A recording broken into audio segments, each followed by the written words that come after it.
warahmatullahi wabarakatuh. Waalaikumsalam warahmatullahi wabarakatuh. Di sini kami dari kelompok 8 yang beranggotakan Ajeng, Sunyoto, dan saya sendiri Bella Hestiandari. Di sini saya akan melakukan wawancara kepada narasumber yaitu Bapak Safi'i, SPD, dengan mengajukan pertanyaan. Yang pertama, upaya kompensasi untuk guru honor di SD. Bisa Bapak jelaskan dari mana-mana sumbernya? Baiklah, jadi untuk guru honor ini kompensasi masalah pembiayaan, masalah pembiayaan atau pembayaran honor guru tersebut. Di sekolah negeri itu ada, untuk di Kabupaten Bangka Barat ada dua opsi yang dijadikan untuk pembayaran honor guru. Yang pertama dari dana BOS yang ditetapkan oleh sekolah nominalnya. Kemudian yang kedua dari APBD Kabupaten Bangka Barat yang dibayarkan langsung oleh Dinas Pendidikan. Oh, jadi tidak ada lagi dana-dana lain dari luar untuk guru honorer? Tidak ada. Baik. Pertanyaan yang kedua itu Pak, upaya apa yang dilakukan oleh pihak sekolah untuk meningkatkan kinerja tenaga pendidik di SD, contohnya di sekolah SDM 14 Simpang Kritif? Upaya untuk meningkatkan kinerja para guru, yaitu tenaga pendidik, itu diantaranya adalah kepala sekolah rutin melaksanakan supervisi, pemantauan langsung kepada guru tersebut, bagaimana untuk memastikan bahwa guru atau tenaga pendidik tersebut melaksanakan tugasnya dengan baik sesuai dengan tupoksinya. Kemudian guru atau kepala sekolah itu sama-sama melaporkan hasil pemantauannya yang disampaikan kepada guru. Apabila ada hal-hal yang kurang yang kurang dari kinerja guru tersebut, akan diambil tindak lanjut oleh kepala sekolah untuk memperbaiki kinerjanya ke depan. Dan yang kedua, untuk meningkatkan kinerja guru dalam memajukan sekolah ini juga antara lain menyediakan fasilitas yang layak yang mendukung upaya untuk meningkatkan kinerja guru yang dianggarkan melalui anggaran atau RKAS sekolah yang bersangkutan. Nah, jadi itu kan menggunakan teknologi yang canggih. Bagaimana kalau guru tidak bisa menggunakan teknologi tersebut? Jadi bagaimana upayanya?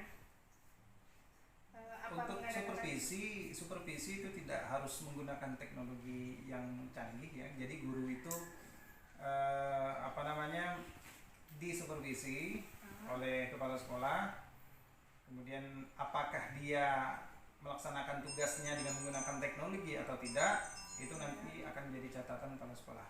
Namun apabila ada guru yang belum mampu atau belum mahir menggunakan teknologi, maka kepala sekolah meminta bantuan kepada guru yang sudah lebih mahir untuk membantu guru tersebut tadi, membimbing guru yang belum mahir menggunakan teknologi tadi.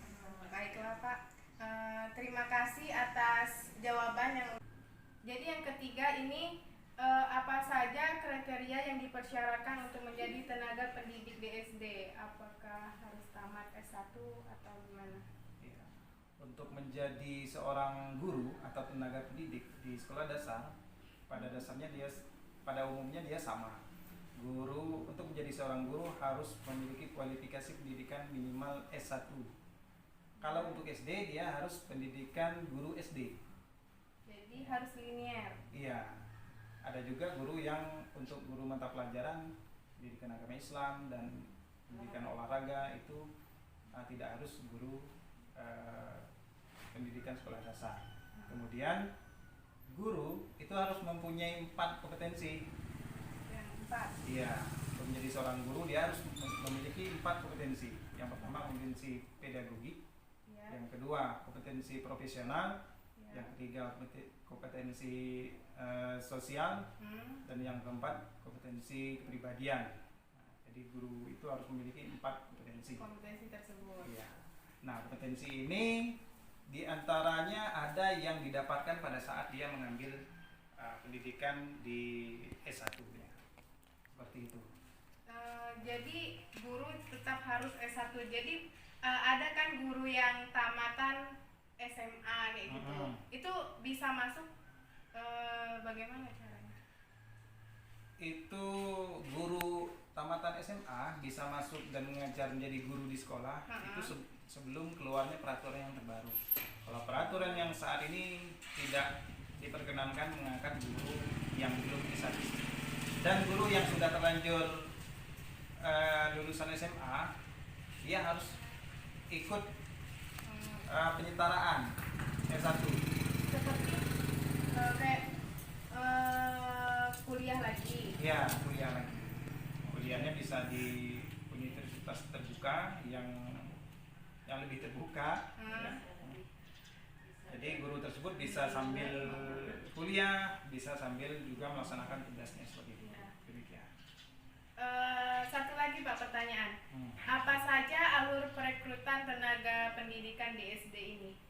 Yang pertama, sekolah itu harus punya data atau pemetaan kebutuhan guru. Berapa guru yang dibutuhkan, kemudian guru apa saja yang dibutuhkan, kemudian bisa dia membuka lowongan pekerjaan, kemudian menerima pendaftaran yang nantinya akan diusulkan ke dinas pendidikan. Apabila sudah disetujui, maka dia baru bisa dijadikan guru di sekolah tersebut. Ya. Jadi melakukan tes juga Pak? Kalau tes tidak ada. Tidak ada. Jadi terus orientasinya gimana Pak? Maksudnya? Di mana adalah memperkenalkan pegawai baru terhadap lingkungan pendidikan di sini. Kalau di sekolah negeri saya kurang pengalaman, tapi kalau di sekolah swasta sebelum dia jadi guru tetap yayasan, dia 1 tahun itu harus baru jadi guru calon dalam rangka proses pengenalan tadi. Calon guru di sekolah tersebut biasanya itu selama setahun. Ya. Kalau CPNS, tadi perekrutan kan itu berdasarkan kebutuhan sekolah untuk guru honor. Kalau untuk PNS tentunya kita harus melihat kuota dari pusat. Sekolah itu butuh guru berapa, jadi nanti pemerintah membuka lowongan CPNS untuk mendaftar di sekolah yang bersangkutan. Semua keputusan itu ada di pusat, bukan sekolah yang menentukan. Kalau CPNS itu CPNS tadi yang honorer. Jadi udah keempat pertanyaan. Terima kasih untuk jawabannya Pak Safei.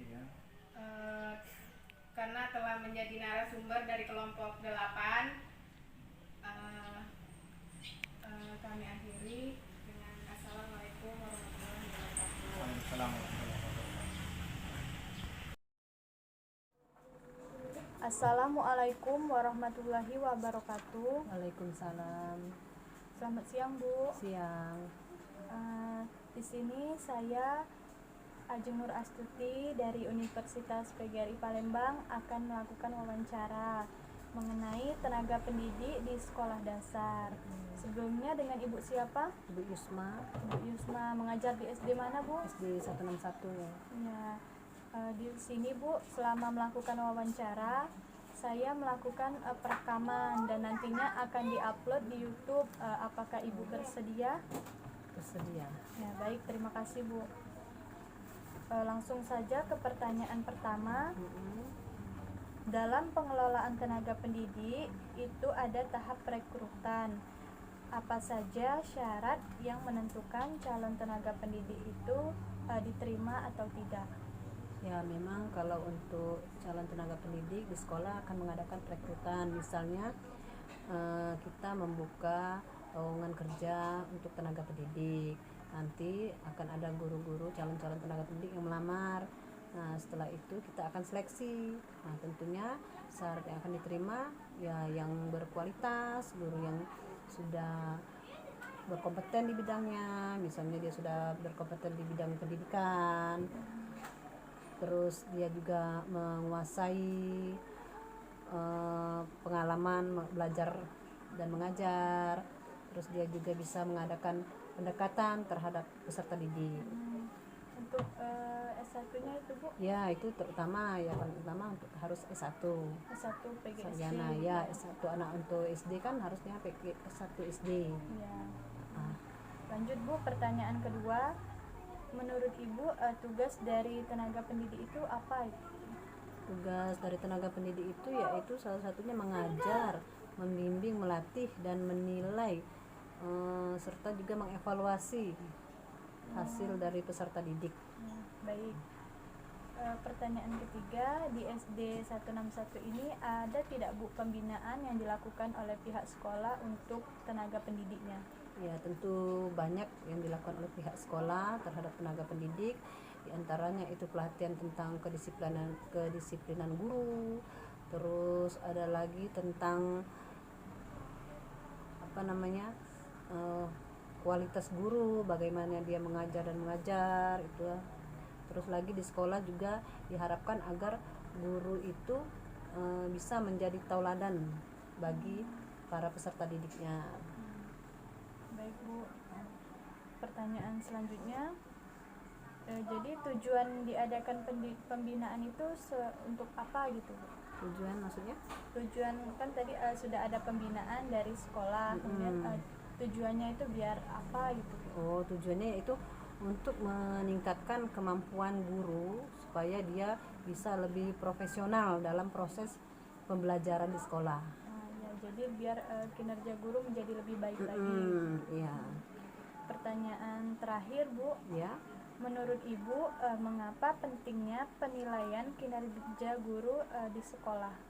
Karena kinerja guru itu merupakan faktor yang sangat menentukan bagi mutu pembelajaran yang akan berdampak pada hasil pendidikan. Ya. Baik Bu, itulah pertanyaan dari wawancara saya. Mohon maaf apabila mengganggu waktu Ibu. Ya. Terima kasih sudah meluangkan waktunya untuk melakukan wawancara mengenai pengelolaan tenaga pendidik di SD ini. Dan semoga informasi yang Ibu sampaikan dapat bermanfaat bagi kita semua. Saya akhiri. Wassalamualaikum warahmatullahi wabarakatuh. Waalaikumsalam warahmatullahi wabarakatuh.